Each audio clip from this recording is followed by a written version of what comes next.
on the one hand, we've seen tech firms just rising during the pandemic. They seem to have become the superstars, and everybody has been talking about digitization accelerating, and these trends having been there even pre-pandemic, now seeing the limelight or the light of day. Mhm. But on the other side, you've seen the pandemic also expose loopholes when it comes to readiness to take this on. What type of loopholes are you seeing, particularly in the Philippines?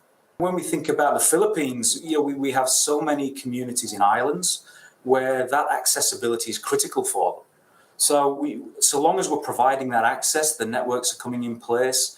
We've seen the development of 5G and the telecom networks to actually provide people with that connectivity. So I think there's still a lot of growth coming in the sector. From Philippines' perspective, I think there's a very good opportunity to expand at greater rates than we've seen in other countries, because there isn't the large data center and cloud infrastructure in the Philippines yet. Mm-hmm. Definitely happening in Manila, developing in Cebu, definitely coming along in Mindanao as well. But the Philippines has that great opportunity where it can learn from what other countries are doing. It has the community, it has the population that wants mobile access, wants data. And so I believe that we'll actually start to see data centers being built, developed around the Philippines at a greater pace than we may have seen in other countries where people are still learning how to do it. So from a market perspective, the opportunity there from an investment perspective, the ability that there's a lot of money being around by the investment companies as well, but both in PE and VCs.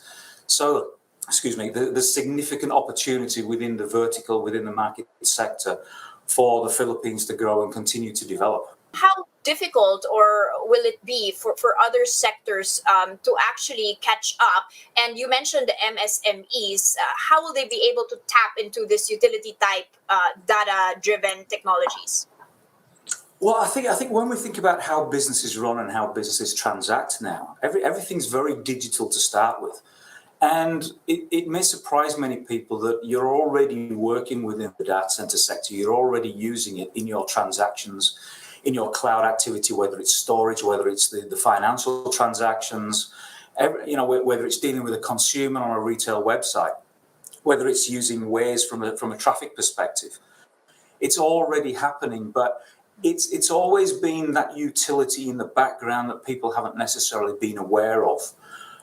And especially now that we've seen the world go to a lot of video conferencing, it doesn't matter which technology or platform we use, there's that realization that demand for instant accessibility, low latency so that we're always connected as fast as possible, is now becoming mainstream for people.